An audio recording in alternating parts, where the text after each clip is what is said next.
Exercise 4.2 question number 5 है आपके सामने, class 10th NCERT। The altitude of right triangle is 7 centimetre less than it's base. Question कह रहा है कि राइट ट्राइंगल का जो एल्टीट्यूड है वो उसके बेस से 7 कम है, लेस है।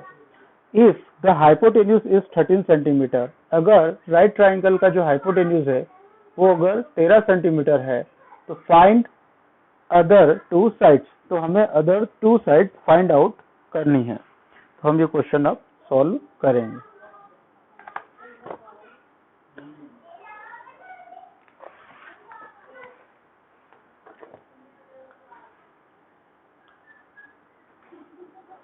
लेट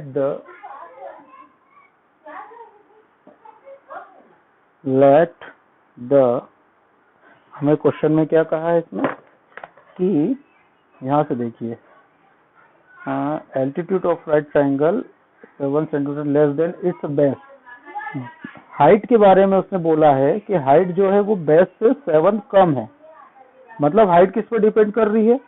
बेस पर। अगर हमें बेस मालूम हो जाए तो हम 7 कम कर लेंगे तो हमें हाइट पता चल जाएगी। तो हम बेस को यहाँ पर क्या मान लें? x मान लें। तो let the base of right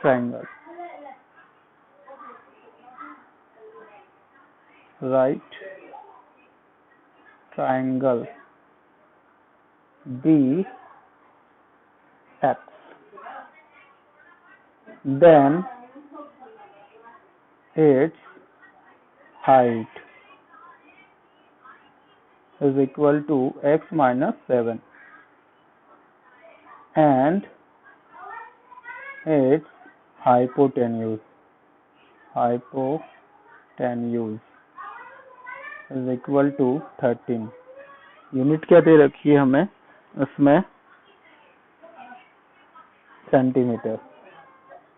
तो यहाँ पर हम सेंटीमीटर लिख देंगे। हमें हाइपोटेन्यूज गिवन है,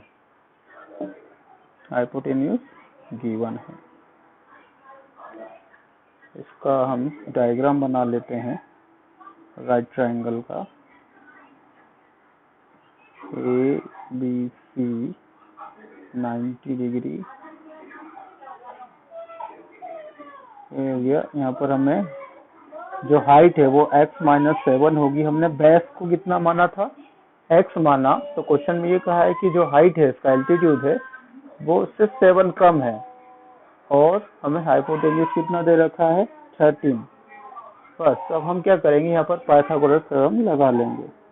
इन right triangle ABC by Pythagoras theorem.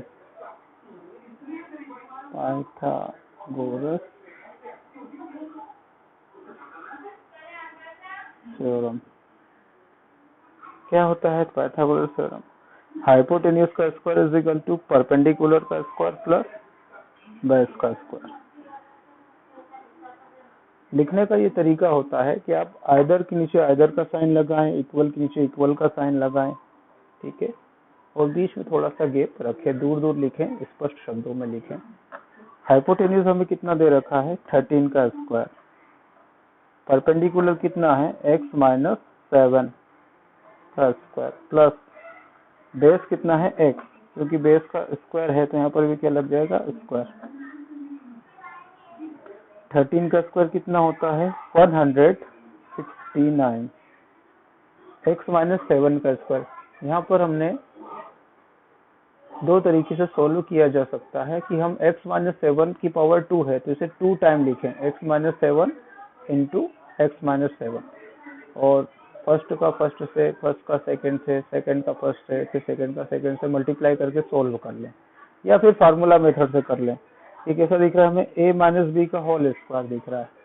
तो क्या होता है फार्मूला? a का स्क्वायर, a कौन है? x, b का स्क्वायर, b कौन है? 7, और चूंकि बीच में माइनस है तो यहाँ पर क्या आएगा? माइनस 2a मतलब x और b मतलब 7, और प्लस x स्क्वायर ये वाला जिसका तो लिख देंगे हम। यहाँ पर हमने कौन सा फार्मूला लगाया है वो फार्मूला रीजन में लिख दो, बिकॉज a माइनस बी का होल स्क्वायर क्या होता है, a का स्क्वायर प्लस b का स्क्वायर माइनस 2ab। और आगे लिखना चाहो तो आप लिख सकते हैं कि वह a is equal to x comma b is equal to 7। इस तरह से रीजन देना चाहिए। अब 169 तो जब का तस लिखा एक्स स्क्वायर और ये वाला एक्स स्क्वायर कितना हो जाएगा 2x स्क्वायर, प्लस 7 का स्क्वायर करेंगे तो 49 हो जाएगा, 7 2 जा 14x। अब इसे हम लिखते हैं 2x स्क्वायर, फिर लिखो माइनस का 14x प्लस का 49, और ये 169 को इक्वल के दूसरी तरफ ले जाइए तो यहाँ क्या बचेगा, कुछ भी नहीं, ये उधर जाकर के नेगेटिव हो जाएगा पॉजिटिव से, equal to 0, 2x square just का 10 माइनस का 14x, ये यहाँ पर 9 में से 9 गया तो कितना बचेगा 0, और 6 में से 4 गया तो कितना बचेगा 2, 120 बच जाएगा। इसे और व्यवस्थित करके लिखना चाहें तो हम ऐसे लिख सकते हैं कि 2x square minus 14x minus 120, ये 0 को इधर लिख लो, व्यवस्थित जमा कर लिख लो फार्मूले के फॉर्म में, x square plus b x plus c, quadratic polynomial या क्वाड्रेटिक इक्वेशन के फॉर्म में लिख लो। इक्वल के उधर 0 लग जाता है तो वो इक्वेशन बन जाती है, ठीक है, तो एक क्वाड्रेटिक इक्वेशन है। अब यहाँ पर हम क्या कर रहे हैं, यहाँ पर हमें दिख रहा है कि 2 से डिवाइड हो जाएगा तो उसे 2 से डिवाइड करके छोटा कर लो, ऑन डिवाइडिंग बाय 2। जब इसको 2 से डिवाइड करेंगे तो 2 से 2 कैंसिल हो जाएगा, यहाँ पर 2 7 जा 14, 2 6 जा 12 और ये वाला 0 इक्वल टू 0। अब यहाँ पर हमें क्या करना है, 60 कांस्टेंट टर्म और एक्स स्क्वायर का कोई भी कोफिशिएंट, इसको करने का क्या तरीका होता है कि कांस्टेंट टर्म और एक्स स्क्वायर के कोफिशिएंट का मल्टीप्लाई करते हैं। तो यहाँ पर मैं रफ कार्य लिख देता हूँ एक, तो एक्स स्क्वायर का कोफिशिएंट कुछ नहीं है, मतलब यहाँ पर क्या मान लेंगे 1, तो कांस्टेंट टर्म कौन है 60, मतलब मल्टीप्लाई करने पर हमको क्या मिलना चाहिए 60, और प्लस या माइनस करें बीच में क्या दिख रहा है 7, हमें 7 मिलना चाहिए। हमें ऐसी संख्या देखना होगी कि मल्टीप्लाई करें तो 60 मिले और प्लस या माइनस करें तो 7 मिले, तो ऐसी संख्या कौन सी है, 12 5 जा 60 और 12 में से 5 गया तो कितना बचेगा 7, मिल गया हमें। नॉर्मली अगर मुझे डायरेक्ट मैंने कर लिया है, आपको बता देते हैं कैसे करते हैं। जैसे ये 60 है तो ये 2 से 30 बार चले जाएगा, फिर 15 बार चले जाएगा, फिर 3 से 5 टाइम चले जाएगा, 5 से 1 टाइम चले जाएगा। जब भी 2 से डिवाइड करते हैं तो सीधा हाफ कर दो, तो 30 टाइम 15 और फिर ये। तो हम क्या करें, किस तरीके से ले देखें, अगर हम ये ले लेते हैं कि 2 2 जा 4 और 4 6 जा 12, मतलब जो छोटे छोटे नंबर से उनको आपस में इंटू कर लो, तो 5 से ये तीनों छोटे हैं तो कितना हुआ 12, और फिर बचे हुए का इंटू कर लो, तो इन दोनों का इंटू करने पर 60 हो गया, और इसमें से माइनस करने पर हमें 7 मिल रहा है, ठीक है, यही वो संख्या है, इसका यूज करेंगे।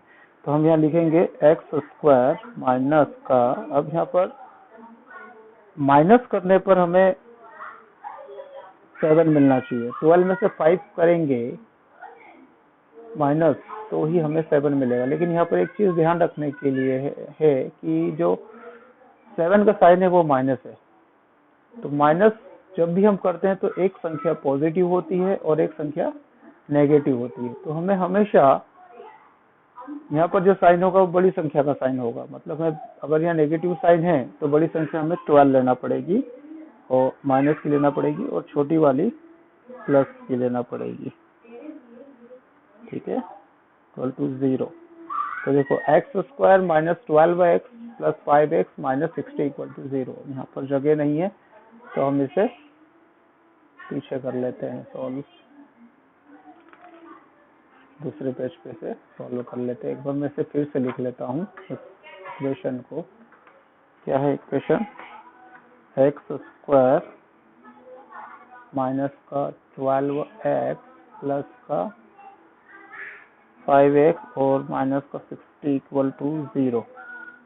ठीक है, तो अब इसे सोल्व कर लेते हैं। यहाँ पर 2 के पेयर बना दो, x कॉमन हो जाएगा, x माइनस 12, यहाँ से 5 कॉमन होगा, जो फैक्टर इधर बनता है भाई इधर ही बनेगा, x माइनस 12, यहाँ से 5 कॉमन ले लिया हमने, और 5 में 12 का इंटू करने पर कितना आता है 60, तो यहाँ पर 60 मतलब कितना है, ये 12 इंटू 5 है, 5 को बाहर निकाल लिया तो बचा कितना 12। ठीक है, तो यहाँ से हमने से पूरा फैक्टर ही कॉमन ले लिया, x माइनस 12, इधर से x बच जाएगा और ये वाला 5 बच जाएगा इक्वल टू 0। अब हम क्या करें, x minus 12 equal to 0, first factor को 0 के इक्वल रख लेते हैं और सेकंड फैक्टर को 0 के इक्वल रख लेते हैं। यहाँ पर x इज इक्वल टू 12 आ जाएगा, यहाँ पर x is equal to minus का 5 आ जाएगा।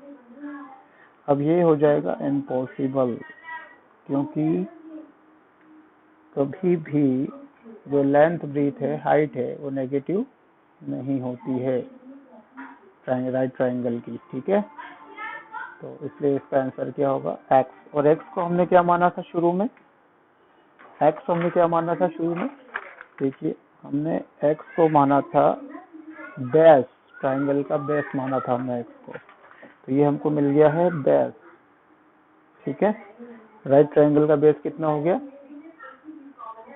12, देन हाइट क्या हो जाएगी, बेस से x 7 कम, मतलब x माइनस 7 मतलब 12 माइनस 7, तो 12 माइनस 7 मतलब कितना हो गया ये 5, और हाइपोटेन्यूज तो आपको पता है 13 ऑलरेडी हमको दे रखा है, तो हमारा आंसर क्या हो जाएगा, बेस तो हो जाएगा आपका 12 और हाइट हो जाएगी आपकी 5। ये हमारा क्वेश्चन कंप्लीट होता है। धन्यवाद।